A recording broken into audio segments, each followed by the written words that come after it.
مگر اللہ اکبر، اللہ کریم کی رحمت دیکھیں، وہ دعا کا اثر دیکھیں کہ ان ہنڈیاؤں کو، ان جو برتن تھے وہ سارے کے سارے جنتی کھانوں سے بھر گئے۔ کھانا صحابہ کرام کے سامنے پیش کیا گیا، جیسے جیسے کھانا تناول کیا جاتا گیا، نبی پاک نے بھی تناول فرمایا تو صحابہ کرام حیران تھے، بڑی امیزنگ خوشبو تھی، بڑا شاندار اس کا جناب لذت تھی۔ تو نبی پاک علیہ الصلوۃ والسلام نے جب صحابہ کرام کی حیرانگی دیکھی تو آقا علیہ الصلوۃ والسلام نے فرمایا تم جانتے ہو کہ یہ کھانا کہاں سے آیا ہے؟ صحابہ کرام نے عرض کیا یا رسول اللہ صلی اللہ علیہ وسلم ہم تو نہیں جانتے۔ تو نبی پاک نے فرمایا کہ یہ کھانا اللہ پاک نے ہم لوگوں کے لیے جنت سے بھیجا ہے۔ اب آپ دیکھیں کہ حضرت عثمان غنی کے دسترخوان پر یقین بہترین کھانے ہوں گے، مگر مولا علی کے دسترخوان پر، بی بی فاطمہ کے دسترخوان پر جنتی کھانے ہیں۔ اچھا، اب ایک دعوت کا حصہ تو کمپلیٹ ہو گیا کہ کھانوں کا تو شاندار انتظام ہو گیا۔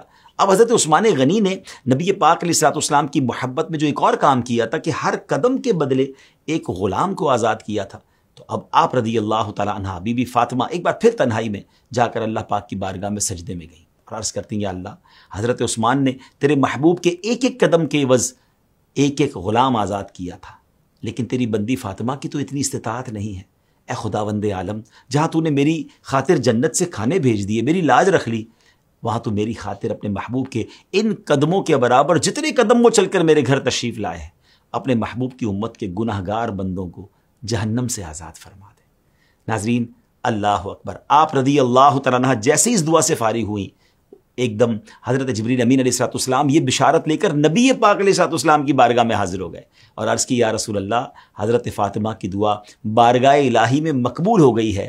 اللہ کریم نے فرمایا کہ ہم نے آپ کے ہر قدم کے بدلے میں ایک ایک ہزار گناہ گاروں کو جہنم سے آزاد کر دیا ہے۔ ناظرین، اس دعوت میں تو ہمارا کام بھی بن گیا نا، ہے کہ ذرا سوچے نا کہ پہلے تو یہاں یہ پتہ چل رہا ہے کہ خاندان نبوت کی سرکار علیہ الصلوۃ والسلام سے محبت کا عالم کیا تھا۔ بی بی فاطمہ نے ہم گناہ گاروں کے لیے دعا کی، اور پھر اللہ کی شان دیکھیں، ان کی قبولیت کا مقام دیکھیں کہ ایک نہیں، ہر قدم پر ایک ایک ہزار گناہ گار جہنم سے آزاد کر دیے گئے۔ سبحان اللہ، یہ شان ہے ہمارے پیارے آقا کی پیاری شہزادی، لاڈلی خاتون جنت، سیدۃ النساء العالمین، روح جان مصطفیٰ، سیدہ طیبہ طاہرہ فاطمہ الزہرا رضی اللہ تعالی عنہ کی۔ ناظرین، آپ رضی اللہ تعالی عنہ شہنشاہ کونین حضور نبی کریم علیہ الصلوۃ والسلام کی سب سے چھوٹی مگر سب سے زیادہ پیاری اور لاڈلی شہزادی ہیں۔ آپ کے بے شمار القابات ہیں، جیسے ام السادات، خاتون جنت، مخدومائے کائنات، دختر مصطفیٰ، حضرت سیدہ طیبہ طاہرہ۔ آپ کی کنیت ام ابیہا اور ام الحسنین ہے۔ پیارے آقا علیہ الصلوۃ والسلام نے ارشاد فرمایا، اس یعنی میری بیٹی کا نام فاطمہ اس لیے رکھا گیا کیونکہ اللہ تعالیٰ نے اس کو اور اس سے محبت رکھنے والوں کو دوزخ سے آزاد کیا ہے۔ آپ کی والدہ حضرت خدیجہ الکبریٰ رضی اللہ تعالیٰ عنہ فرماتی ہیں کہ جب فاطمہ میرے شکم میں آئی تو یہ عمل نہایت ہلکا تھا اور وہ مجھ سے باتیں کیا کرتی تھی۔ جب ولادت کا وقت قریب آیا تو میں نے قریش کی دائیوں کو بلا بھیجا، انہوں نے حضور علیہ الصلوۃ والسلام سے دشمنی کی وجہ سے آنے سے انکار کیا۔ میں اس فکر میں تھی کہ میں نے دیکھا میرے پاس 4 عورتیں آئیں جن کے جمال اور چمک دمک کو الفاظ میں بیان نہیں کیا جا سکتا۔ ان میں سے ایک نے کہا میں تمہاری ماں حوا ہوں، دوسری نے کہا میں آسیہ ہوں، تیسری نے کہا میں موسیٰ کی بہن ام کلثوم ہوں، اور چوتھی نے کہا کہ میں مریم ہوں۔ اللہ نے ہمیں تمہاری خدمت کے لیے بھیجا ہے۔ 4 عظیم خواتین، بی بی خدیجہ رضی اللہ تعالیٰ عنہ کی، یوں سمجھیے کہ جب حمل کا وقت آ رہا ہے، جب ولادت کا وقت آ رہا ہے، بی بی فاطمہ کا دنیا میں آنے کا وقت آ رہا ہے، تو کیسی عظیم خواتین آپ کی خدمت کے لیے آئیں۔ آپ رضی اللہ تعالیٰ عنہ نے پیارے آقا علیہ الصلوۃ والسلام کے دامن کرم سے تربیت پائی۔ والدہ ماجدہ سیدہ خدیجہ رضی اللہ تعالیٰ عنہ نے بھی اپنی لاڈلی بیٹی کی پرورش اور تربیت میں کوئی کسر باقی نہیں رکھی، لیکن آپ رضی اللہ تعالیٰ عنہ خاتون جنت کے ساتھ زیادہ وقت نہیں گزار پائیں۔ چھوٹی عمر میں ہی حضرت خاتون جنت کے سر سے والدہ ماجدہ کا سایہ اٹھ گیا۔ آپ رضی اللہ تعالیٰ عنہ کا بچپن بڑی مشقتوں میں گزرا۔ وہ تمام اذیتیں جو کفار مکہ نے پیارے آقا علیہ الصلوۃ والسلام کو پہنچائیں، سیدہ کائنات کو بھی ان کا سامنا کرنا پڑا۔ 3 سال تک شیب ابی طالب میں قید و بند کی تکلیفیں نبی کریم علیہ الصلوۃ والسلام اور خاندان کے دیگر افراد کے ساتھ آپ نے بھی برداشت کی۔ آپ رضی اللہ تعالیٰ عنہ اپنے بابا جان رسول خدا صلی اللہ تعالیٰ علیہ وسلم سے بے انتہا محبت فرماتی تھی، انہیں اپنی جگہ بٹھاتی، ان کی خوشی سے خوش اور ان کی تکلیف پر غمزدہ ہو جاتی۔ غزوہ احد کے موقع پر شدید جنگ میں کئی صحابہ کرام شہید ہوئے، بہت سے زخمی بھی ہوئے۔ پیارے آقا علیہ الصلوۃ والسلام کے مبارک چہرے پر بھی زخم آیا۔ سیدہ فاطمہ رضی اللہ تعالیٰ عنہا اپنے بابا جان کا مبارک چہرہ پانی سے دھوتی تھیں، مگر خون بند نہیں ہو رہا تھا۔ پھر بالآخر آپ نے کھجور کی چٹائی کا ایک ٹکڑا جلایا اور اس کی راکھ نبی پاک علیہ الصلوۃ والسلام کے چہرے مبارک پر جو زخم تھا وہاں رکھا، جس سے خون تھم گیا۔ آپ سرکار دو عالم علیہ الصلوۃ والسلام کی تکلیف دیکھ کر بے چین ہو جایا کرتی تھی۔ ایک مرتبہ آپ پیارے آقا علیہ الصلوۃ والسلام کی خدمت میں حاضر ہوئی تو آپ کی آنکھیں آنسو بہا رہی تھیں۔ سرکار نے اپنی شہزادی سے رونے کی وجہ پوچھی تو عرض کیا، میں کیوں نہ آنسو بہاؤں؟ کفار قریش کا ایک گروہ حجر اسود کے پاس لات و عزا اور منات کی اس بات پر قسم کھا رہا ہے کہ آپ کو دیکھ لیا تو وہ آپ کو شہید کر دیں گے۔ آپ نے ارشاد فرمایا کہ بیٹی میرے پاس وضو کا برتن لاؤ۔ پھر آپ نے وضو کیا اور مسجد کی طرف تشریف لائے۔ کفار نے آپ کو دیکھ کر کہا یہ رہے وہ، لیکن پھر سب کی نظریں جھکی کی جھکی رہ گئیں۔ پیارے آقا نے ایک مٹھی کنکری ہاتھ میں اٹھائی اور ان کے چہروں پر مار کر فرمایا شاہت الوجوہ، یعنی ان کے چہرے بگڑ جائیں۔ اس کا نتیجہ یہ ہوا کہ جس آدمی کو بھی وہ کنکری لگی وہ بدر کے دن کفر کی حالت میں جہنم رسید ہوا۔ ایک مرتبہ نبی پاک علیہ الصلوۃ والسلام صحن کعبہ میں نماز ادا کر رہے تھے۔ وہاں خاندان قریش کے کچھ افراد بھی موجود تھے۔ ان سے ابو جہل نے کہا، کون ہے جو فلاں قبیلے کے ذبح کیے ہوئے اونٹ کی اوجڑی لائے اور اسے محمد صلی اللہ تعالیٰ علیہ وسلم کے کاندھوں پر ڈال دے؟ معاذ اللہ۔ پھر ان میں سے ایک بدبخت عقبہ بن ابی معیط اٹھا اور اس اوجڑی کو لا کر سید عالم علیہ الصلوۃ والسلام کے کندھے مبارک پر ڈال دیا۔ اس وجہ سے میرے آقا علیہ الصلوۃ والسلام دیر تک سجدے میں ٹھہرے رہے۔ اس کے بوجھ کی وجہ سے آپ سے اٹھا تک نہیں جا رہا تھا۔ یہ منظر دیکھ کر کفار ٹھٹھا کر رہے تھے۔ اس دوران کسی نے خبر سیدہ فاطمہ تک پہنچائی تو آپ تشریف لائیں، کفار کو برا بھلا کہا، نبی پاک علیہ الصلوۃ والسلام کے جسم اطہر سے وہ جو چیز تھی اس کو دور فرمائی۔ اب نبی پاک علیہ الصلوۃ والسلام بھی اپنے لخت جگر سے بہت محبت و شفقت کا معاملہ فرماتے تھے۔ آپ سیدہ کو اپنی نشست پر بٹھاتے، سفر سے واپسی پر سب سے پہلے بی بی فاطمہ کے ہاں تشریف لاتے۔ ایک موقع پر آپ نے فرمایا، میری بیٹی فاطمہ میرا ٹکڑا ہے، جو چیز اسے بری لگے وہ مجھے بری لگتی ہے اور جو چیز اسے ایذا دے وہ مجھے ایذا دیتی ہے۔ ناظرین، مکے میں اسلام کے دو سب سے بڑے دشمن تھے، ایک ابو جہل، دوسرے ابو سفیان۔ ابو جہل نے نبی پاک علیہ الصلوۃ والسلام کے بے شمار معجزات اپنی آنکھوں سے دیکھے، مگر اس کے باوجود اسے ایمان نصیب نہ ہوا، جبکہ حضرت ابو سفیان رضی اللہ تعالیٰ عنہ کو اسلام دشمنی کے باوجود بالآخر ایمان کی توفیق مل گئی اور ساری خطائیں معاف ہو گئیں۔ کیوں؟ اس کی ایک وجہ علماء کرام نے سیدہ پاک کی برکت لکھی ہے۔ ہوا یوں کہ ایک مرتبہ ابو جہل نے نبی پاک علیہ الصلوۃ والسلام کو اذیت پہنچانے کے لیے سیدہ فاطمہ کو تھپڑ مار دیا، معاذ اللہ۔ سیدہ روتی ہوئی اس کی شکایت لے کر پیارے آقا کی خدمت میں گئیں۔ حضور نے ارشاد فرمایا کہ یہ بات ابو سفیان کو جا کر بتاؤ۔ پھر سیدہ کائنات ابو سفیان کے پاس تشریف لے گئیں اور انہیں سارا واقعہ سنایا۔ حضرت ابو سفیان سیدہ کو ابو جہل کے پاس لے گئے اور پھر آپ رضی اللہ تعالیٰ عنہ سے کہا کہ آپ بھی ایسے ہی ابو جہل کو تھپڑ مارے جیسے اس نے آپ کو مارا تھا۔ یہ سن کر سیدہ نے ابو جہل کو زوردار تھپڑ رسید کیا، پھر واپس جا کر سارا قصہ نبی کریم علیہ الصلوۃ والسلام کی خدمت میں بیان کیا۔ یہ سن کر نبی پاک نے دعا کے لیے ہاتھ اٹھائے اور رب العالمین کی بارگاہ میں دعا مانگی کہ اے اللہ ابو سفیان کو محروم نہ کرنا۔ علماء کرام فرماتے ہیں اسی دعائے رسول کی برکت سے حضرت ابو سفیان فتح مکہ کے موقع پر مشرف با اسلام ہوئے، جو حضرت فاطمہ رضی اللہ تعالیٰ عنہ کے ساتھ حسن سلوک کی وجہ سے آپ کو ملی۔ ناظرین، آپ رضی اللہ تعالیٰ عنہ کی یہ شان ہے کہ اللہ پاک نے آپ کا نکاح 40,000 فرشتوں کی موجودگی میں جنت میں فرمایا۔ جبریل امین حضور کے پاس تشریف لائے اور عرض کی کہ حضرت فاطمہ کا عقد نکاح جنت میں 40,000 فرشتوں کی موجودگی میں ہوا۔ اللہ تعالیٰ نے شجر طوبہ کو وحی کی تو اس نے تمام حاضرین پر در و یاقوت، زیورات اور جوڑے نچھاور کیے۔ پھر دلکش آنکھوں والی حوریں ان موتیوں اور یاقوتوں سے تھال بھرنے لگیں جنہیں تقریب نکاح میں شرکت کرنے والے فرشتے قیامت تک ایک دوسرے کو بطور تحائف دیں گے۔ سیدہ کائنات کو 3 ایسی نسبتیں حاصل ہیں ناظرین جو ساری کائنات میں کسی اور کو نصیب نہ ہوئی۔ ذرا غور سے سنیے گا۔ ایک یہ کہ آپ حبیب خدا، تمام اولین و آخرین کے سردار اور امام جناب رحمت للعالمین علیہ الصلوۃ والسلام کی نور چشم لاڈلی اور پیاری بیٹی ہیں۔ دوسری نسبت یہ ہے کہ آپ سید الاولیاء، تاجدار اہل بیت، مولا علی شیر خدا، مشکل کشا کرم اللہ تعالی وجہ الکریم کی زوجہ محترمہ ہیں۔ تیسری نسبت یہ ہے کہ آپ تمام جوانان جنت کے سردار حسنین کریمین کی والدہ ماجدہ ہیں۔ آپ سید الشہداء سیدنا امام حسین کی والدہ ہیں جو کاروان عشق کے سالار ہیں، اور خود آپ کی شان یہ ہے کہ آپ جنت کی تمام عورتوں اور عالمین کی تمام عورتوں کی سردار ہیں۔ آئے ہائے، کیا گھرانہ ہے اور کیا مقام ہے، کیا بات رضا اس چمنستان کرم کی، زہرا ہے کلی جس میں حسین اور حسن پھول۔ ناظرین، آپ رضی اللہ تعالیٰ عنہ کا ایک لقب بطول ہے۔ جس کا مطلب دنیا سے قطع تعلقی کرنا اور دنیاوی الجھنوں سے علیحدگی اختیار کرنا ہے۔ آپ اپنے بابا جان کے نقش قدم پر عمل پیرا ہو کر صبح و شام دن رات ہر گھڑی یاد الہی میں لگی رہتی تھی۔ گھر کے معاملات ہوں یا بچوں کی نگہداشت، شوہر کی اطاعت ہو یا گھریلو ذمہ داری، ہر آن ہر ساعت ذکر الہی، تلاوت قرآن، تسبیحات و تحلیلات میں گزارتی۔ آپ کے لخت جگر سیدنا امام حسن رضی اللہ عنہ فرماتے ہیں، میں نے اپنی والدہ ماجدہ کو دیکھا کہ آپ بسا اوقات گھر کی مسجد کے محراب میں رات بھر نماز میں مشغول رہتی، یہاں تک کہ صبح طلوع ہو جاتی۔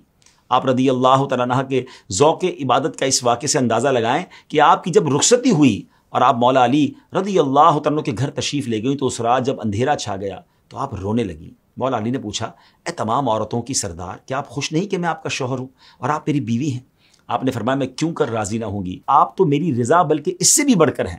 میں تو اپنی اس حالت و معاملے کے بارے میں سوچ رہی ہوں کہ جب میری عمر پوری ہو جائے گی اور مجھے قبر میں داخل کر دیا جائے گا، پھر آپ کہتی ہیں آج کی رات ہم اپنے رب کی بارگاہ میں کھڑے ہو کر عبادت کریں گے کہ وہی عبادت کا حقدار ہے۔ اس کے بعد یہ دونوں مقدس ہستیاں، جی ہاں شادی کی پہلی رات ہے، رب تعالیٰ کی عبادت میں مصروف ہو گئے۔